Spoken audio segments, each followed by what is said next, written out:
You. I want to thank you for inviting me, Newton Public Library. It's really a pleasure to be here tonight. And I want to thank your group for taking a little bit of time out and to listen to me talk about my favorite subject, DNA. A little bit about me. I'm adopted, and my birth mom found me about 10 years ago. And that got me started testing DNA because I wanted to know if I could prove the information she was giving me about my family, if I could prove it with DNA. And so that's the journey that I took upon myself to go. In this webinar, you're going to learn a few things, how to pick the right company. I have found in my 10 years of doing this that most people don't really know how to pick a company. They just kind of decide based on price and maybe an ad, and they go down the rabbit hole. I know that's certainly what I did with my very first test.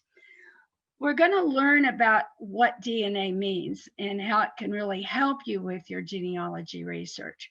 We're going to learn which test is the correct one for you or your family members to take. We're going to learn how to use different DNA test results, and we're going to learn how to build your paper and genetic tree. And I emphasize this, you must have a paper tree, and then how to tie your genetic tree into it, because they both go hand in hand. Learn how to combine the two, which is an important concept, and learn where the resources are and how to make them work for you. These are the main companies that are out there right at the present time that I can truthfully say I've tested, I use their software, and I can recommend them. I'm not saying that any other company out there might not give you your results that you're happy with. I'm just saying that these are mine. 23andMe will not accept DNA from other companies, so it's a standalone test that you need to do. Family Tree DNA will accept other companies' tests, so you can test one time and transfer it into Family Tree DNA. Ancestry DNA will not accept other companies' tests, but you can transfer Ancestry's DNA out to other sites. MyHeritage will accept other companies' tests. Living DNA will accept other companies' tests. So if you're brand new and haven't started this process, the ideal situation would be to test on Ancestry DNA. Once you get your results, transfer it to Family Tree, MyHeritage, and Living DNA, and then you'll be fishing in 4 ponds for cousin matches. There are a few secondary companies. They're each slightly different. National Geographic used to do DNA tests, and they were looking at deep roots.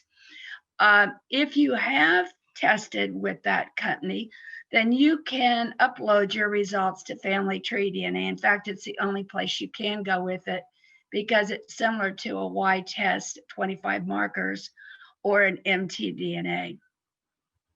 GEDmatch is free. And you can only get into GEDmatch when you transfer your DNA to that site. It is a must for serious researchers, but I wouldn't start with them after I get my test results. GPS Origins is kind of the new kid on the block. They've been around for just a little bit over a year or so. It's a paid. Right now, they cannot do cousin matches, and they're only looking at deep ancestry. Here's some suggested books to read regarding DNA, and they all have a different bit of information to bring to the user. And I sent a PDF along to Sam, and so he can double check to see if he has these books in his library. You may already have them there, and you can check them out. But they're ones that will give you a deeper sense of what you get into when you really start testing your DNA. This is websites that I've put together to really help you understand what DNA is. Each one of these web pages will and does look at it at a slightly different level and will help you understand the whole process of DNA. I think a lot of people get into DNA thinking, okay, I get my test, it's going to have all the answers. And what they get is, okay, where do I go from here? So hopefully I'm going to give you some information to help you move forward to where you need to go next. Privacy policy is something that has to be talked about in depth. And the reason for this is that each company has their own set of privacy policies, ranging anywhere from 7 to 8 pages to as much as 23 pages. It's important because I have found in a non-scientific research that there is probably close to 3% adoption, 1 to 3% adoption in everybody's family. And it pops up in the most unusual places. So far, I'm up to 11 adoptions in my mom and my dad's side, and nobody knew about it. With DNA and with skills that you can learn, you can bring those adoptees into your family and give them their tree, to give them their correct family tree. And it would be their bio family tree, not necessarily correct, but their bio family tree. You will also find there's a lot of secrets in families. So far, I've had 3 non-paternal events that I've discovered on both of my sides, one in one and 2 in another. But I've also helped 2 other folks who found out that their father wasn't their father in 2 separate occasions. And so that is always a possibility. And just be aware of the sensitivity to that as you go to the site and do your research. Health issues are also something that all the companies are getting into now. 23 has been in it the longest. They backed down when the Food and Drug kind of put a squelch on them.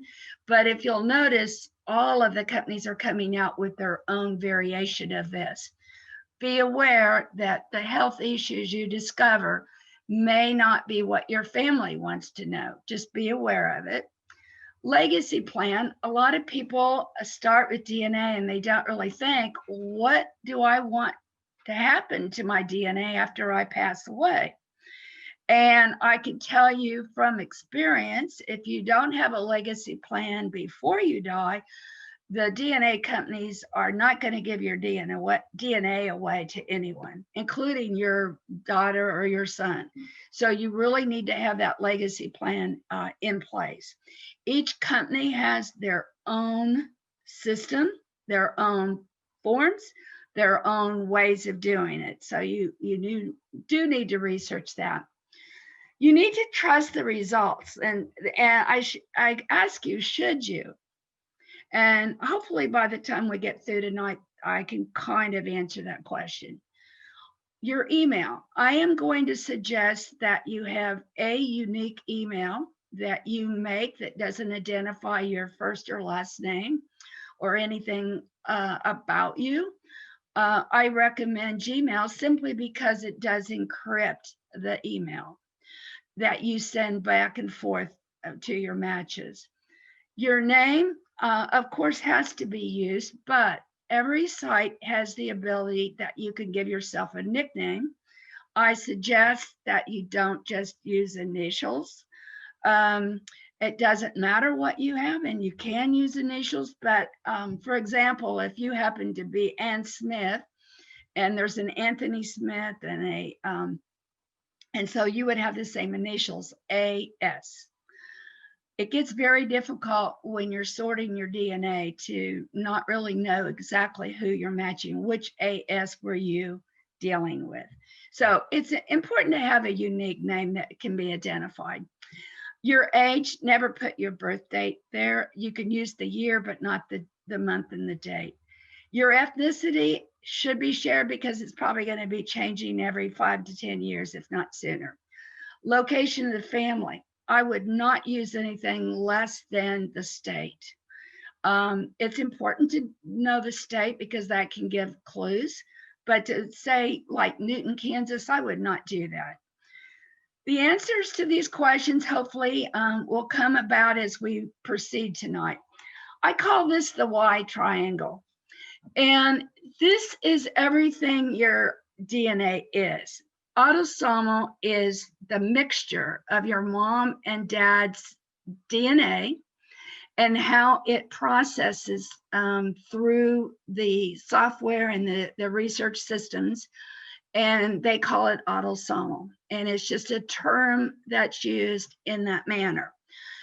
If you take a look at this chart, you'll see the sun, and it could very well have been a female, but you see the sun, and you can see he's kind of a mixture of everybody that is above him. But think about this, because in reality, this sun's chromosomes, this mixture of colors, would be up here in various different ways. So as this is filtered down to the sun over many generations, this formula changes from all of your genetic DNA matches that you may or may not know. Autosomal is very good to get back to fourth, fifth, and sometimes sixth great grandparents. If you're, and I use this word because I consider myself an elderly person. I'm over 65, and anyone in that age group is going to have a few more generations back than someone that says that's maybe 18 or 20. So they're only going to go back about 4 to 5 generations, where you're back another 2 generations, you probably could pick up some 5th and 6th great grandparents.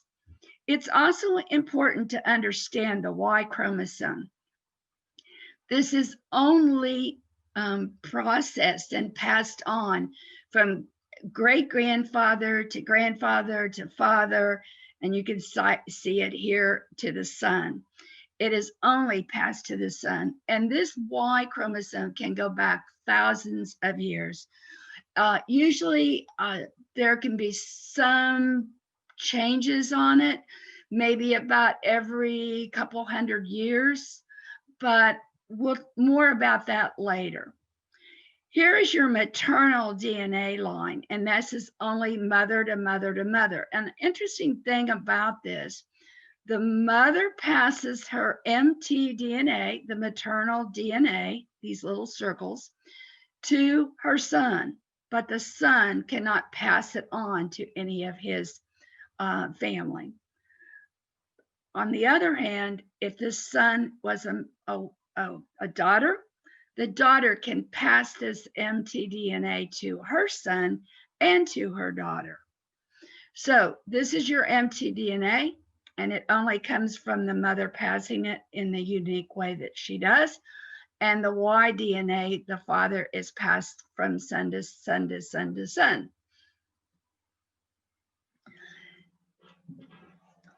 For the purposes of understanding how the results are used, we look briefly at the raw data generated by Family Finder test, and that's on family tree DNA.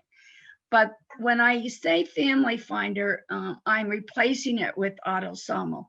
Ancestry calls it their autosomal, family tree calls it the Family Finder. 23andMe, it's you know, their matches, MyHeritage, it's their matches, living DNA, but overall it's the same thing. It's autosomal. You have 46 chromosomes. In each chromosome, you get one from the father and one from the mother. So you get 23 from each parent. 2 of these 46 chromosomes are the sex chromosomes, and they're called XY, depending on your maternal or whether you're male or female. So for autosomal, they're only using 44 of the chromosomes, or 23 of the chromosomes, the top and the bottom. This is an overview of a couple of the companies, and right now there's a lot of advertisement about GPS Origins, and I really wanted to talk about it a little bit tonight. It's one of those companies that it sounds like it's really a good company to test with. I think they're legitimate, but here are some things that you need to know. You can't meet cousins. They have no autosomal or chromosome browser. All you're going to get is a huge amount of information about your deep ancestry, talking about every country in the world just about, because if you'll see that they're doing a reference population of about 862, which is more than the rest. So ethnicity-wide, there might be some reason to do it if that was the only thing that you were interested in. The problem with ethnicity is that it constantly changes, and you're going to see that a little bit later.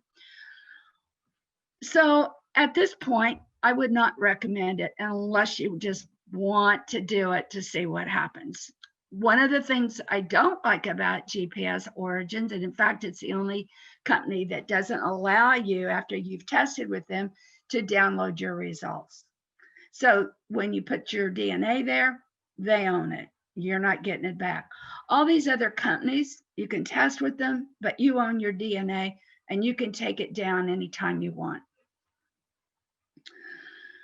All right, this is kind of an overview on family tree DNA, and I'm not going to say these prices are correct because this was based on a sale that they were having, and they probably will run it at least to a couple of days before Christmas, but it could change. One thing about family tree DNA is when you do sign up, your non-personal information is shared by this company, Family Tree DNA, for research purposes. It won't name you. It may name that you're a woman of a certain age or a male of a certain age, but it's never going to put identifying information to your DNA. If you test with Family Tree DNA, the company that manages the DNA is Gene by Gene, and it's owned by Family Tree DNA. It has the smallest privacy information of any company, and I appreciate that. It's only 8 pages.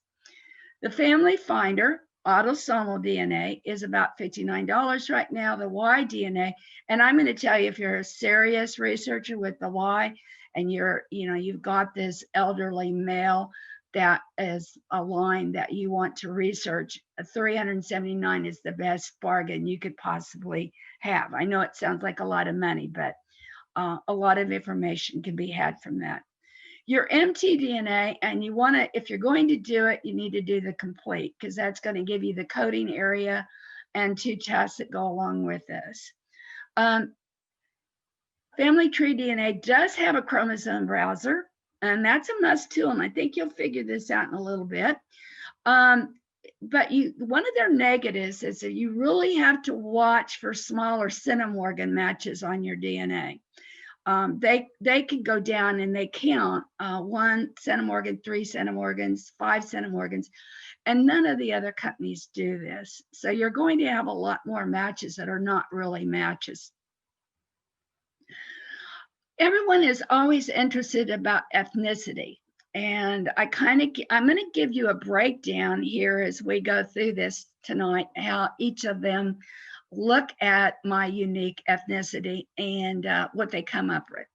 So Family Tree DNA says that I'm 61% England, Wales, and Scotland, and Ireland is 28%. Now that doesn't quite match to 100, but the rest of it is like 1% in this area, 1% in this area, 1% in this area. So we're talking, if I was really, really lucky, I might find an ancestor from this area if I could go back 2,000 years. Basically, that's what it means.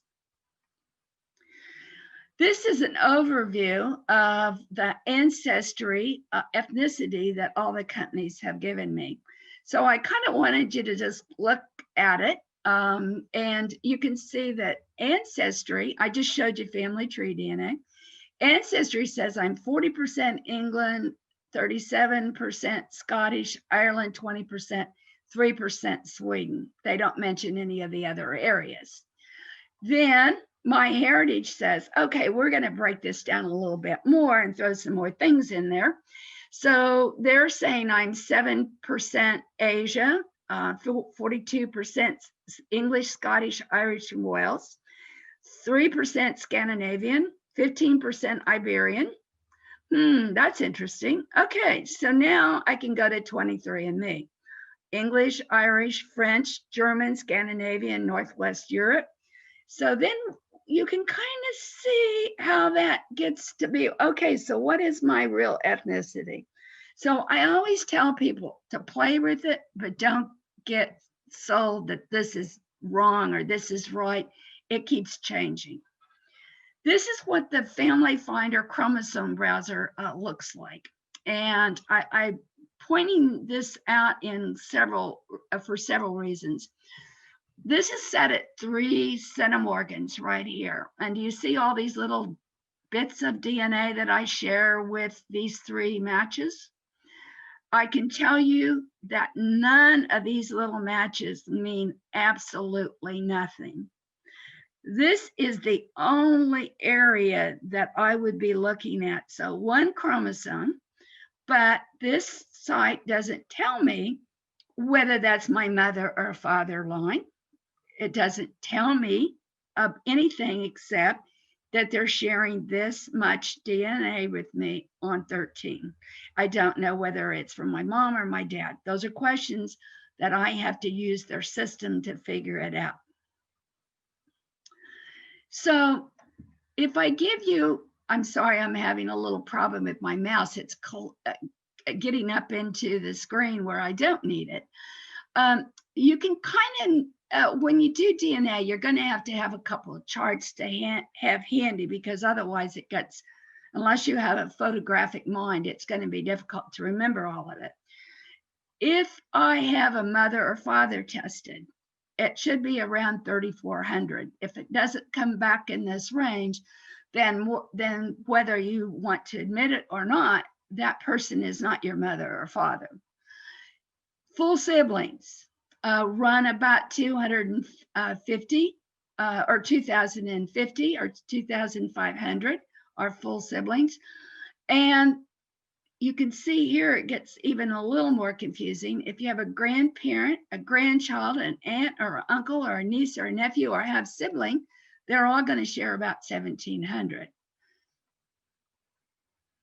So this is what family tree DNA matches look like. And I'm bringing this screen up for a little bit so you can kind of see it.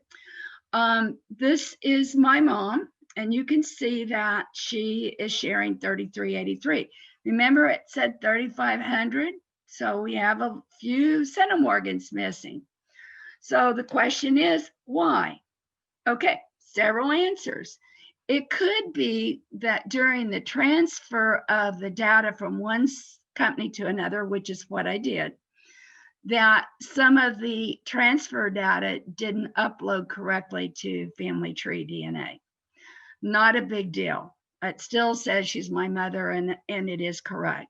So I'm not too worried about it. Another thing that could happen is if you test at family tree, it could be that the area that is missing wasn't a good read on their DNA computer data processor.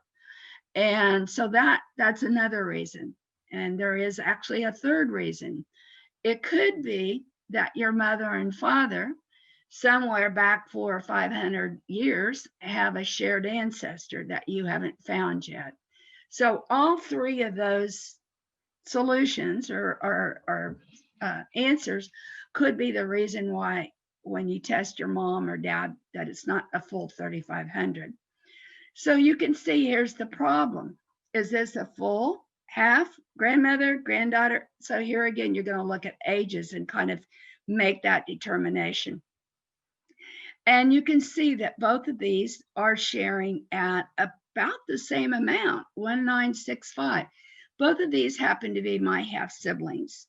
And so you can see I'm sharing a little bit more with each of them than what is the average, which is 1,700. So here is some matches at the second cousin level. And this is exactly what you get. And you look at that and you go, okay, what does this mean? Well, it says that this is the date that they tested. This is the approximate range.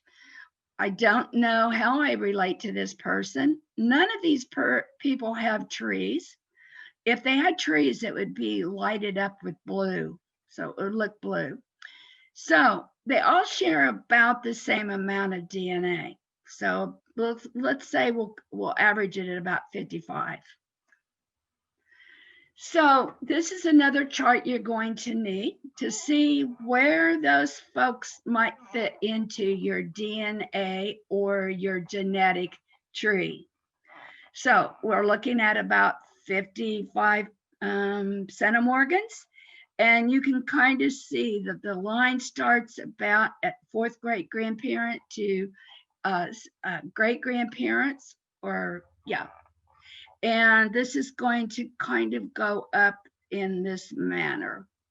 And then anything below is a possibility as well. You just may be sharing a higher amount with that person. So this is the area in your tree that you would be looking at. This is another chart you need to have by you when you're doing your research, is to try to figure out how they're matching. So on that previous example, it said that they could be anywhere from second to fourth cousins, right? So we're going to look at this and see, okay, what could be a second cousin? A second cousin could be anybody that shares great grandparents, 2 times great grandparent and a grandparent, and you can kind of see, you would match up this side and this side. So let's say the grandparent is yours and the great grandparent is the one that you're matching DNA. So it could be a first cousin once removed. So let's say you're both sharing great grandparents. It's going to be a second cousin. But any of your great grandparent on either one of you is going to give you a second cousin match. And as you get down, it would be less DNA shared. So do we have any other second cousin matches? Yes. If you kind of go across here, you'll see second cousin matches. So you can see, if you haven't built your tree out to your 10th grade grandparent, and you have, you feel like this person is a good DNA second cousin match, and they haven't built their tree out to their 10th great grandparent, you won't really know for sure how they are fitting into your family. So again, it's very important to do a paper tree. So living DNA is something I tested when they first came out, which makes it about going on 2 years. They have been promising tools all along, and I'm going to kind of go over right now what they have. They have, you can send in one test, and you will get from that, if you're a male, a YDNA, MTDNA, and it is the equivalent of what you would get at Family Tree DNA, no difference. You will get some autosomal results. You will get an ethnicity breakdown, which in my opinion is second to 23andMe. 23andMe probably does the best job. It has information on your deep ancestry, and you can actually purchase the book. Matches are very low at this time. I only have 273 matches, and about 10% of those are from England. And no surprise there, right? After you've seen my ethnicity, we obviously know I have a lot of English ancestry. You have no way to contact your matches. They have no system in place. They keep saying there'll be future enhancement. There's no tools to see where your DNA matches share DNA. The one thing about it, their DNA testing is cheap right now for $69. So if you're only interested in these top 2, might be worth the buy-in. DNA and well-being is something that they're adding now. This company is based in England. So hopefully down the road, it might help me because their focus is English, Scottish, and Irish research. It is possible, and that's one of the reasons why I signed up. It may give me some additional information. this is what their ethnicity looks like. And I gotta say, this is the only company that does this. And that's why I give it a number 2. You can see that it says I'm 87.8 Great Britain and Ireland, but it does break down Northern Ireland and Southwest Scotland. And I pretty much have the paper tree back to this area. Where it's less accurate is my English ancestry. It does say I've got about 8% of Ireland that's in the green. And then my other high amount is 18% East Anglia or Anglia. And that is right here. So if I'm going to do English research, and I have a few names that I suspect are from England, I can focus on this area. That's what this ethnicity helps me with, and that's it. Ancestry DNA. It has a shared match tool. It has dots to sort by surname, filters to look at specific things, through lines, ethnicity results, easy to use, matches right back. There's 18 million DNA testers. I have over 6,000 matches. And I will never get through all those matches, just an FYI. Easy to link a tree to your DNA. And it's a must to get the best results to have that tree and to take that tree out to at least 5th or 6th great grandparents. Tools to link your DNA matches to are into your tree are easy to use. The negativity is you can't see how the matches match you. There's no chromosome browser. You're on your own to guess. And that's very, very critical, as you're going to see as I go through this process tonight. What is critical on Ancestry is that you must have several family members test. And recommendation, if you don't have parents or uncles or great grandparents, would be really nice. But if you don't have those, obviously, then you want to test first cousins from your mother's side and from your father's side, because you can use this information to sort out your matches, or otherwise it's just a big jumble of DNA matches. Here again is Ancestry ethnicity. And what I do like about this ethnicity report, it's not that the numbers are going to help me, but it does tell me where most of my DNA matches are from, so I can focus on these states. This is what, when you ask for your DNA matches, what you get. So you can filter it by people you haven't viewed. There would be a little blue dot right here. Common ancestor, how they arrive at a common ancestor is, I have a tree, my match has a tree. It goes in and searches to see if there's any names that are similar. And if there are, it's going to put down a common ancestor link here that will help you with your research. You can message them. They can message you back. And honestly, if it's a good match, shortly thereafter, I always give them my email or some other way to get a hold of me. Again, it's nice to have that unique email that's not going to identify you personally. And messaging for Ancestry has been down for 3 days now. So, and no date for when it will be reestablished. Notes, and that's another thing that I do like, and it's one of the, this is the second company that allows you to put notes, but you can click on your match and it'll bring up a screen that has a little file thing here, and you can add things to help you so you don't constantly have to go back and figure out where you're matching. Then you can have groups, and this little colored dot equals this group. And that way I can sort by these colors if I want to work on this ancestor couple. You can search by names. You can search by the username, and you can also sort your matches based on criteria that Ancestry gives you. So this is what you get when you test at Ancestry. you have 273 centimorgans, 9 segments, 250, 12, 341, 17. So, you know, if you were able to talk to me, you would say, oh, probably to 341, that's the most. Well, in this case, you'd be wrong. The best match out of this group is the one that's 273 with 9 segments. That's averaging about 30 segments, 30 centimorgans each segment. And people ask what a centimorgan is. A centimorgan is just a unit of measuring in DNA, so you can compare apples to apples and not apples to orange. These other two are averaging 20 centimorgans a segment. This was 30.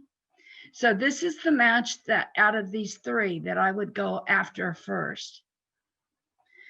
So looking at the 270 some centimorgans, it's very simply, you're going to find your matches along this line going up. So if you're both around, let's say 60, and so you might be sharing grandparents or great-grandparents, you can kind of see how this is all going to fit together. And if somebody's younger, they're going to be down in this area and you're going to be up in this area. This is what ancestry through lines looks like. And this is my 3rd great grandmother. And there's a lot of information in here. And is it correct? Don't know. This is what you have to do. Okay, it says that these are defined children of Susanna. And it also says that this is my line, or this is my line, I'm sorry, this is my line, and this is her line. So, or his line. So the first thing I'm going to do is I'm going to go back to my Adam Mick, and I'm going to do reverse descendancy. So we always in research, always start from us and move back, right? Well, when you're doing through lines, you've got to do just the opposite. I'm going to start with Adam. I'm going to try to figure out all of his kids and who they married and who were their kids and who did they marry. And I'm going to see if I can prove the paper tree to this match before I say, yes, it's a good match. And when you see evaluated, listened on the folks' name, that means that this person has not put any information in his tree. So that means I have to do the research. Every one of these have not been evaluated. So the first thing I have to do is go back to Suzanne, and I got to find out if she had a daughter named Hannah, and she married a Mick. So I'd be looking for Hannah Mick. And then I would have to prove this line to confirm that this guy is, in fact, a cousin. So you can see, again, how the genetic DNA and the paper DNA comes together, and you have to have both to be successful. My heritage, and I didn't get to this place easy. I love Ancestry because of the matches I have, and the most people are interested in research, and 50% have trees. So that's a big help. My Heritage is a site that has all the bells and whistles on chromosome browser, search filters, matching segments, family of I never can say this word. I don't know why. It's like a mental block. Relativity theory, and they have family tree builder, and they connecting DNA matches to your tree. Very easy to use. Their ethnicity, again, if you kind of remember, it's the one that gave me this great big mixture. So you can see that somewhere in this area is where I'm all from. The other thing that they do, which is kind of nice, is they say, okay, this is your ethnicity. And all the matches that you have are broke down like this. 42% of my matches equals 7,486 matches. My Irish, Scottish, and Welsh is 33.5, and I've got 8,483. And it moves all the way down. I didn't copy the whole page, but you kind of get the point that I have a pretty heavy investment in matches in these top 3. And so if I ever get through, what is that, about 17,000 matches, I may find the answers to some of my brick walls. This is another thing MyHeritage has. Before I move on here, I want to tell you, when you're working with your matches, you can select English, Irish, or whatever ethnicity you want to work on at any given time. And that is a real cool feature. MyHeritage has chromosome browser, has auto clustering. It has a great ethnicity map, and it allows you to print. And I thought I would show you something else. Remember 3,500 on mom's DNA for a mother's match? And here she's 3,528. So she's slightly over 3,500. So I guess now I can claim her. This is the only company that does this. You have to work to get this at any other place. MyHeritage does not know whether these are mother matches or father's matches, but it is able with their software to take my DNA matches and tell me that this area right here, it's called a shared segmented match. This equals one ancestor. That little bit of DNA, or how long it is one ancestor. So I can take this little bit of DNA and I can go out and look for other people that might have this part in their DNA that matches me and matches these other people. And I might be able to figure out what ancestor or ancestral couple we have in common. I know this is only going to be one ancestor though. That's the beauty of what they do for you. Now you can see that we share a lot of DNA.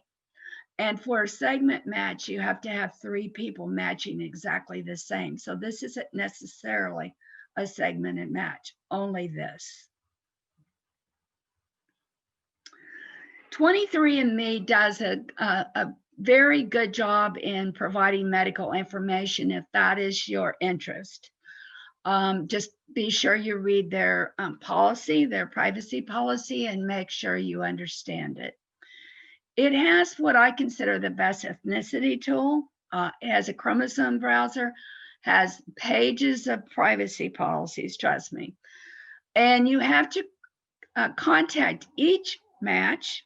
They have to accept before you can see how you match that person.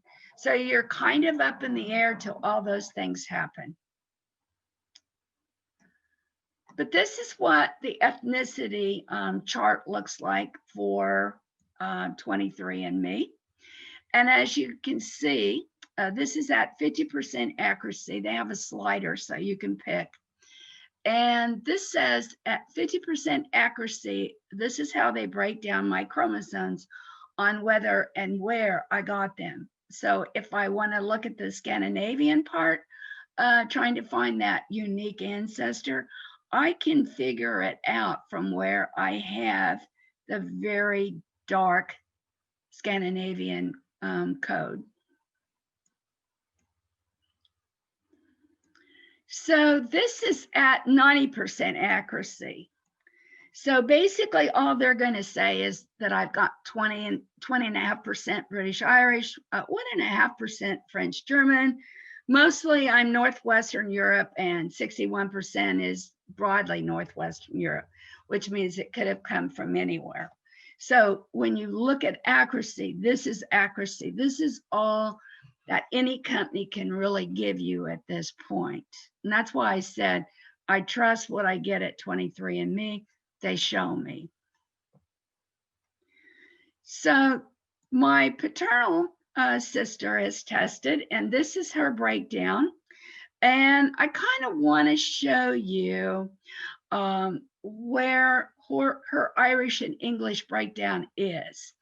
And we're going to look at 16, 18, 19, and the X. Now, my paternal sister and I are going to share a whole X from our dad, but she's also going to get a whole X from her mom, and I'm going to get a whole X from my mom. So it is possible that this is dad's, or it could be her mom, and this part is where we would share, and this would be dad's. So is there any way of telling that? And I will probably flip back and forth. I'm going to show you both of the breakdown of my Irish and British ethnicity. And I want you to look, and I know it's small, but I couldn't figure out how to get it on and be equal. But you can see that it doesn't give me any X on my Irish and British ethnicity at 90%.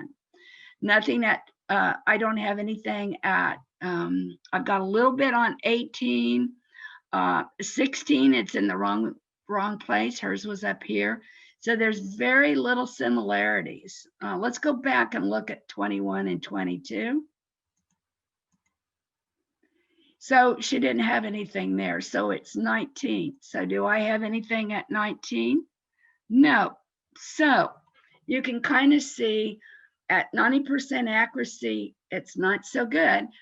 But if I go at 50%, you can see that there's going to be some sharing going on, but is it the right place? So let's look at 16. Nope, not the right place. So then we look at 17. Nope, she doesn't have any there, and I've got both the top and the bottom. How about 18?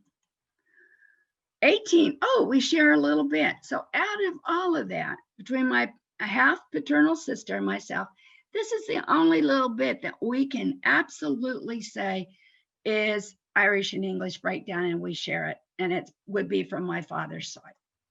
So just to know how difficult this is. This is interesting in the sense that this is my paternal sister's ethnicity for French and German. And I show that to you because her mother definitely was French and German. And I cannot really find a whole lot in my ethnicity background that really is coming through.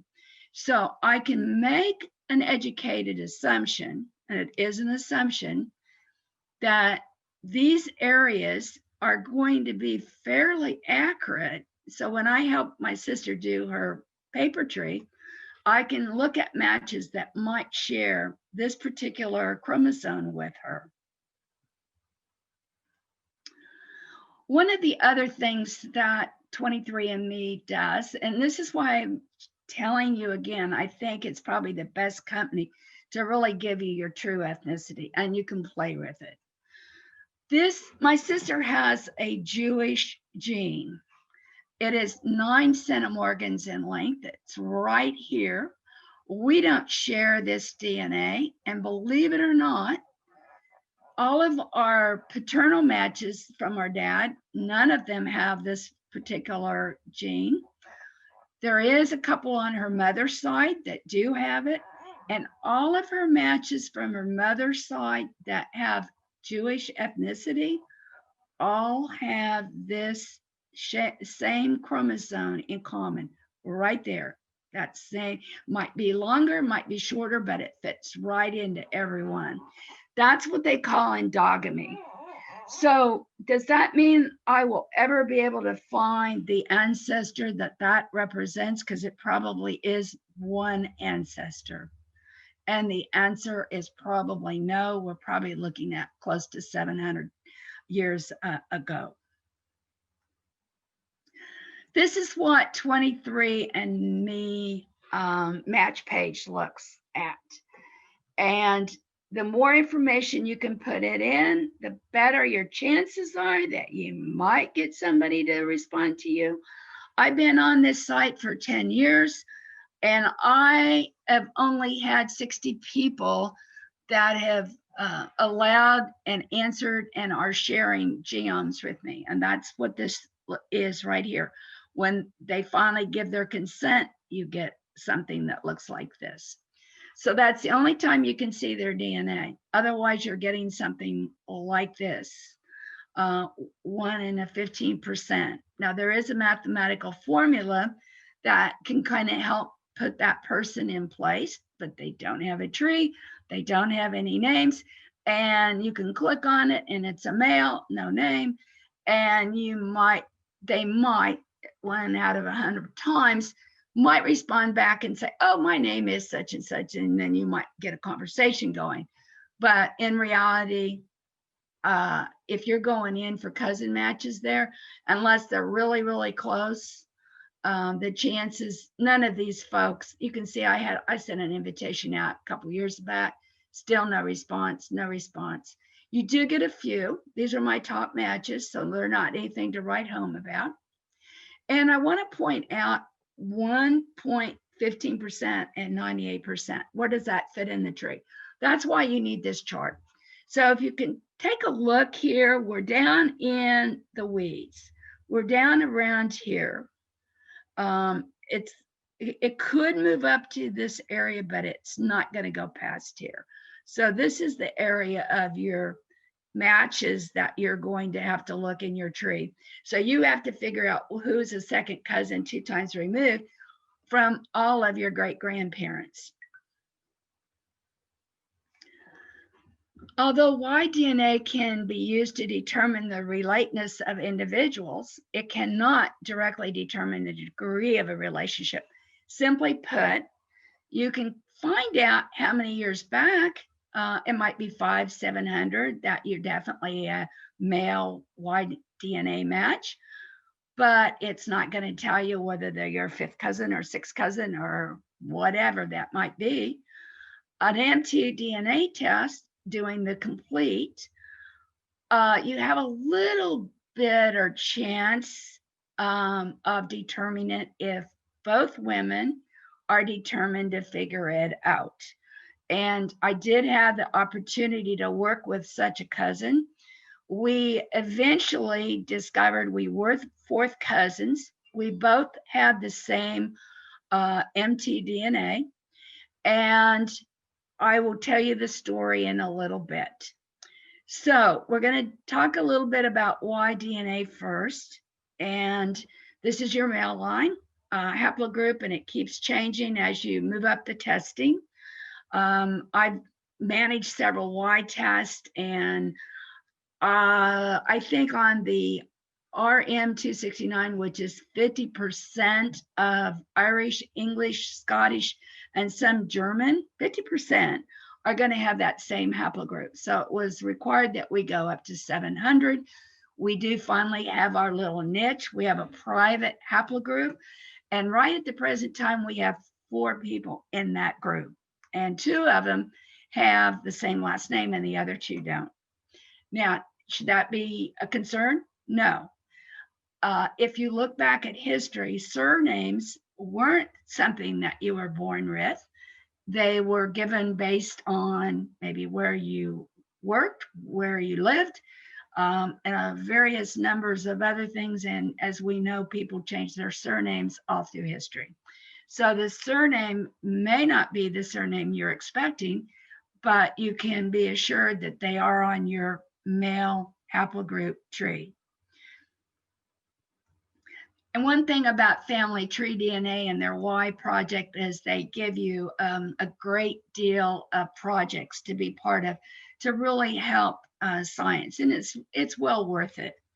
But it does take, you have to kind of have your ideas of what you're going to get out of it probably deflated a little bit. This is what the RM259, or what is classified as an R1b tree, looks like. So you can see all the different little haplogroups, and this is not even accurate at this point. This was put out a couple of years ago. If you're going to test, just start out with 111. it's cheaper to start, but you're going to have to keep paying every time you move up. And for you to get at least entry level information, the Y111 will put you there. And this gives you some match probabilities. And I always point this out. Now, when you think 8 generations, that's one genetic difference on a Y67 test. You both have had to take that Y67 test. You only have one genetic difference. And that means that at 8 generations, 95.118% correct. Now, 8 generations would be about your 6th great grandparent. So on whatever male line you're working on, you've got to get back that far, and your match has to get back that far to really say, oh yeah, that's our 6th great grandfather. This is a chart that gives you additional information, and you can see if 2 people are testing at 111 and you have 0, that means that you are tightly related. That means you're extremely close. Tightly related, you can have 1 to 2 genetic differences. To give you an example, I had 2 cousins that tested on separate brothers from the 2nd great grandparents, and they had 2 genetic differences. But because I had their paper tree and because they're tightly related, I could feel the confidence level was strong. So as you move down the tree on Y11 and you see you have 10 genetic differences, you are not related. Even if they have an RM269, you're simply not related as far as the Y male line is concerned. And that would be back something like 15 generations. This is what a YDNA test looks like. It's not something magical. It just is a bunch of numbers. They run it through their software and they take the little snippets and break them apart, and they have this little system set up to count how many things are before something changes to something else. And so if you take a look, 13 and 14, this would be considered 2 genetic differences between these 2 people. And they have another genetic difference here, so that would be 3. 1, 2, 3. So they have 3 genetic differences. Now you can see that they have a little bit different haplogroup. This person is probably tested more than this person, and that may be the reason. But I also didn't copy the whole line of numbers, and so there may be quite a few more genetic differences. But everybody kind of wants to know what it looks like. And this is what you get and what you have to work through. Talking about that 50% RM269, this is what I found as I delved in and went higher level with each of the cousins. They did have a unique RL21 terminal. And so then that put them in the subgroup of RY22333. All right, so what does that mean? What you're seeing on the screen is exactly what I got. It gave me a rough idea of approximate time frame that this haplogroup showed up and how it got where it was and where it might have come from. And if you really take time to read through, you'll see it's probably an Atlantic Celtic branch. It might have come from Northwest Europe, maybe Britain and Northwest France. It came through in the early Bronze Age. They have found bones in Ireland that are dated to 2,000 years before Christ. And the L21 marker may have arrived probably that these people were the ones that introduced bronze working to the areas such as Ireland and Scotland. That's all I have. So the more than likely, or the assumption is that haplogroup showed up with the Bronze Age. And then you have to know history. Okay, who brought the Bronze Age to Ireland? What group of people? Where did they come from? So this is kind of how the research for YDNA works. So the MTDNA, what is this? Should I test or not? Who should I test and why? How far back can I get valid information? This is what the maternal haplogroup tree looks like. And remember, that's mother to mother to mother to mother. The mother can give it to the son, so you can test a male. But if you have a sister or the mother, you might as well test them because the male isn't going to give you any additional information. Here are the 3 levels that you can test. The HVR1, and then the other one's called the MTDNA plus, HVR1, HVR2. And remember I said, do the full sequencing. It's a little bit more money, but there's no sense in doing the others. If you take a look, you'll see why. About 125 years back, I can be confident at 50% that my matches, if we agree with the haplogroup, are going to be good matches.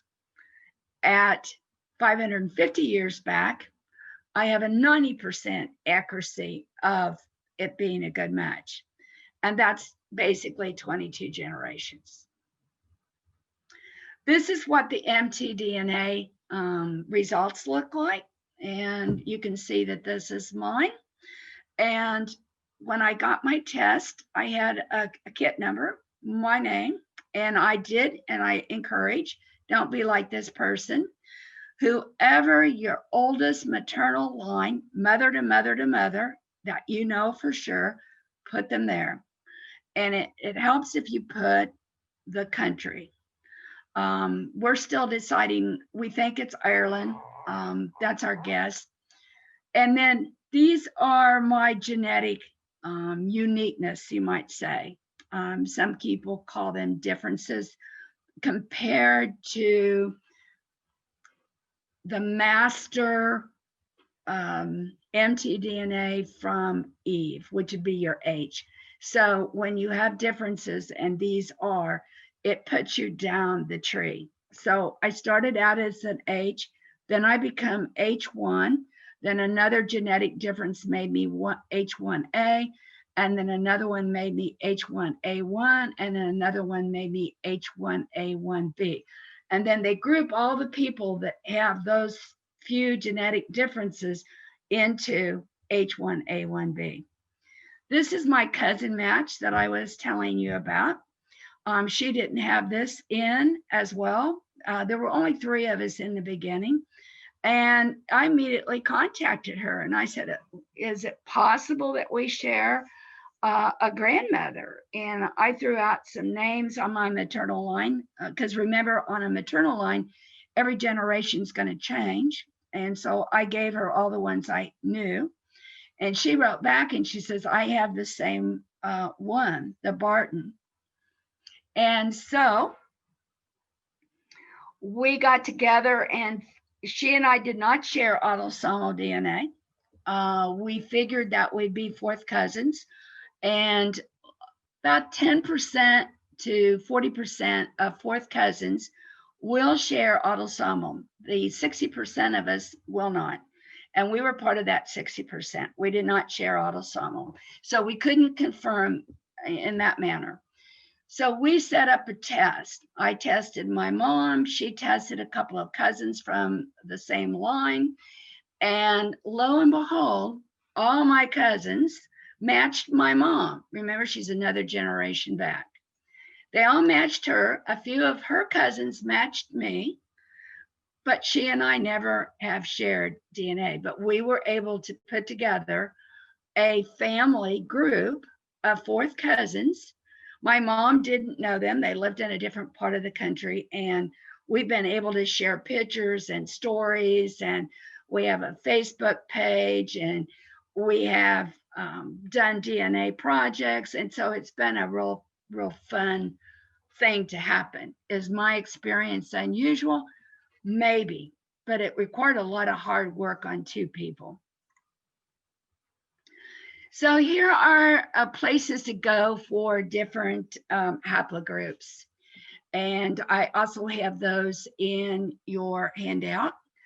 And here's a way to interpret your MTDNA, and that's also in your handout. And just remember this, when you go back 10 generations with your haplogroup, your Y and your MT, it only represents one person out of that 1,024 people that represent your 10 generations of direct grandparents. Now, I've kind of slightly over, I've only got about 15 minutes for questions. And, you know, X factor is a whole different thing. So I think it would be good to stop the presentation at this point and see if you've got questions. I can leave this slide up and see what kind of questions have come in that I could answer. And then if I have time, I can continue. Yeah. Wow. Thanks, Marty. This has been great. We haven't had any questions come in with people typing, but I just unmuted everybody that's in the Zoom. So if you would like to, you have to unmute yourself too if you're muted, and ask your. There's a whole bunch of stuff. So I imagine there are some questions. So please just speak up. Where is the handout? I mean, these were Oh. great slides, and I don't know where this handout is to download it and print it. I will. Marty sent it to me. I was going to email that. Maybe it would have been better to email it before the meeting, but That's okay. I will get it emailed out to everybody. Okay, thank you. Yeah. I'm here to answer questions, you know, about any software, any company, anything you might want to know. I had 2 questions. Are you hearing me? I am, Jane. Okay. First of all, these companies that you have talked about are only as good as their database. Am I right? Basically, all their databases are basically about the same. They just use different parts of the DNA to compare you with your matches. And there's very little difference between the results in autosomal when you're talking about 4th and 5th cousin level. Some of the differences is in the tools that you need in order to find and to figure out where your matches fit in your tree. Okay. So as far as the actual testing, they're all compatible. It's just what they give you on the other end for what you're paying for. Second question is, you're not inferring, are you, that our research into our family trees is not complete without DNA testing, are you? Good question. That's a very good question, and I can tell you that this one, I will tell you a personal story. This one guy and I were matching DNA, and he had a very good tree, and I have a very good tree, but his tree had no names that I had in my tree, and vice versa. We started communicating, and you know, I finally said, hey, here's my phone number, let's talk about this. And so he called and we talked, and I said, you know, one of us has a problem in our tree. It could be mine, it could be yours. Are you interested in trying to figure it out? He said, yes. I said, I had figured out it was probably on the father's side from my research. So I suggested that he do a YDNA test. And we started out at Y67. And he matched my uncle perfectly. So with the results of that test, he knew that his, and I'm gonna be blunt, his mother had lied about who his father was. Okay. And that's a fact. And he says, I can't deal with this right now. I said, fine, you've got my information whenever you're up to it. it took him a couple months, and he finally got back to me and he says, okay, can you figure out which one it is? And I said, because there were like 9 brothers. And I said, probably over time, because the only way I could prove would to do auto testing on the members of that, each of those brothers' lines. They're all deceased, so it would have to be their children. And so that's what I've been in the process of doing ever since. So I was able to figure out who his father was. So yes, he didn't know it before DNA testing, and autosomal pointed the way. Okay, thank you. You're welcome. But that's okay. He's happy. I've met him, and I have a new cousin, and he has a new cousin, and we're planning on a trip to Ireland. So you never know what's going to happen. Right. That's right.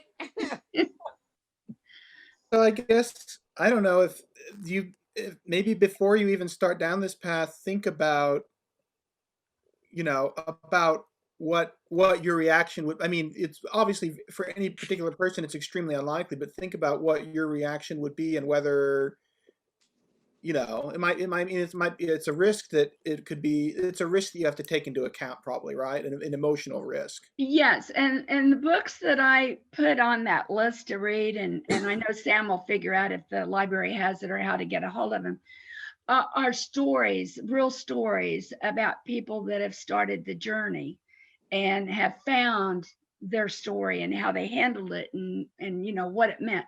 So I always feel very strongly that everyone that tests, and even my uncle, when I said, hey, I need your DNA, and he lived in California. I actually flew out to California to get his DNA.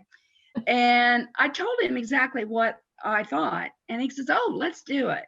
So, the rest is history. So you have to be upfront with people that you're asking for their DNA. And you will ask. I'm probably managing about 15 tests now. So it's a compulsive habit. Oh, yes. Can't stop. No, you can't. Okay, those are all really good questions. Any other questions?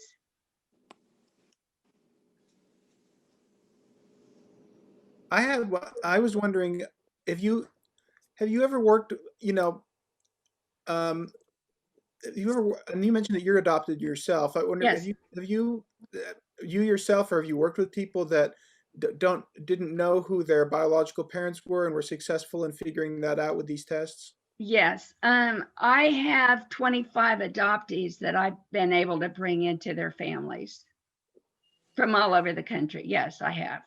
Wow. That's really cool.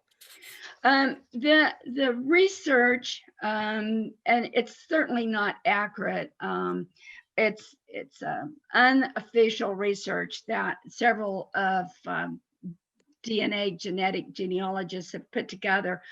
And the guess is somewhere between 3 and 11% of everybody's family in the United States has at least one, if not more, adoptees that they may find when they do DNA testing. Something like, I think last figure I heard was something like 50 million people in the United States in the last 30 years have been adopted. So it's a large number. So they're out there. Now, I was fortunate. My mom found me by old-fashioned research, and we did the DNA test really after the fact. But it's been fun, because what I'm trying to do is prove my paper tree and my DNA tree that they're the same. And I'm looking for those adoptees or non-paternal events or something that isn't quite right. And you can determine that up to about 4th or 5th generation, especially since I have my mom's DNA. She gets me back another generation, which is nice. Wow. So go ahead. Oh, I'm just thinking, thinking about what's going to be possible 100 or 200 years from now, when people have been doing these tests for that long, and how much they'll know at that point. And it's just so amazing to think about that, and what, like the Y projects that you showed and the MTDNA, what people are learning about human ancestry writ large is really something.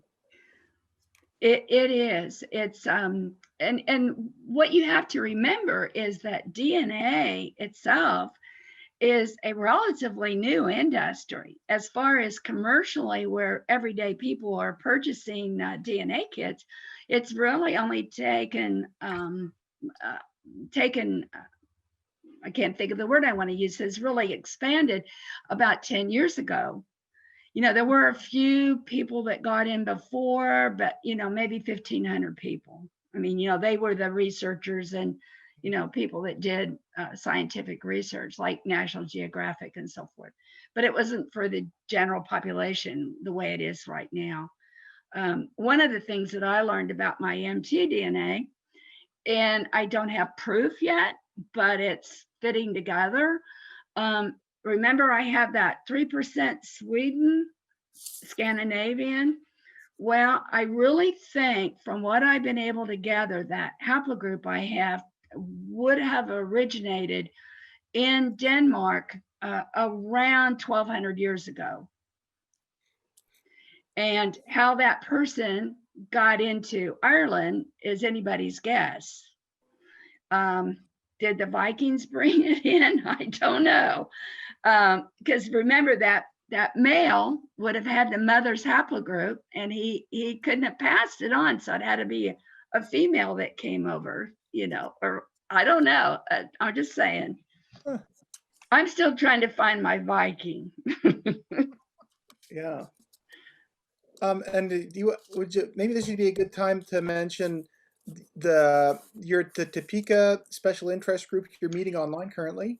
Yes, and we're going to continue even after COVID ends, and we're working out the schedule for next year. I am expecting that within the first month or second month at latest, that we might start another Ancestry, how to use the software.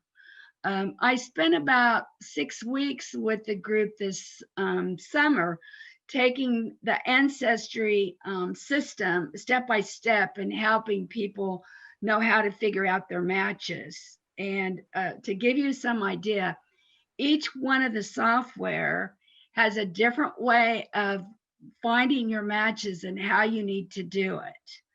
And it does require a skill. I mean, it's like you learn a new skill. In other words, when you get into Ancestry, you need to learn the skill of how to find your matches. They're facing you, but do you have enough information?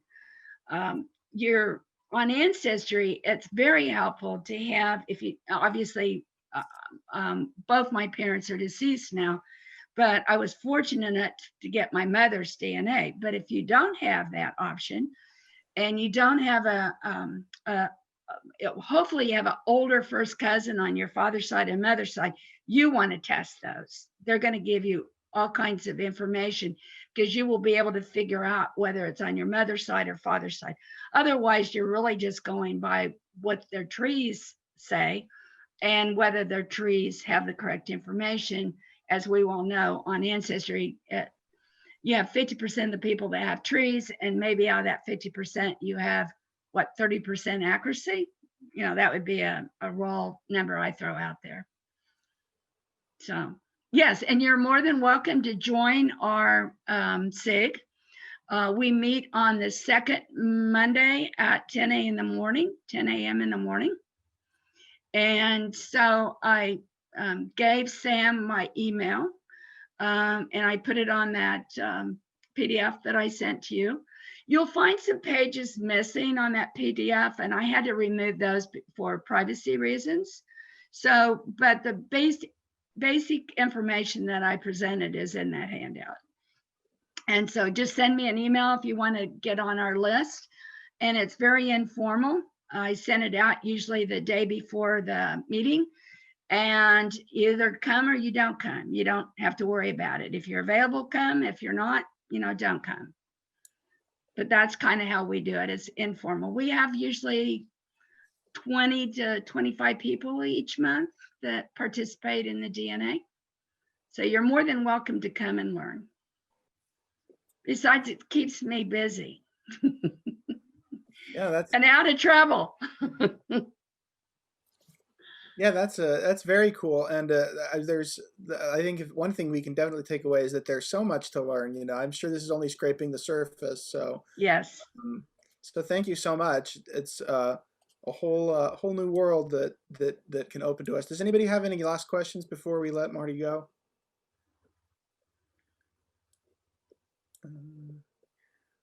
Okay, I think I'll wrap it up. I'll wrap it up then. I'll just say real quick, our third Thursday program, or third Tuesday, pardon me, program for January. It's not actually genealogy related. It's going to be a paranormal investigator named Kurt Strutz who's going to take us to haunted places all over the country. So that's just for fun. But I hope that, or who knows, it might be more than that. But anyway, I hope that you'll join us for that. It should be a hoot, and then hopefully I'll get some more genealogy related programs scheduled. Maybe Marty will join us again sometime. So thank you so much. Again, thank you for taking your time and being with me tonight. All righty. And Merry Christmas and Happy New Year. Yes, Merry Christmas and Happy New Year. I'll go ahead and sign us off now. Thank you.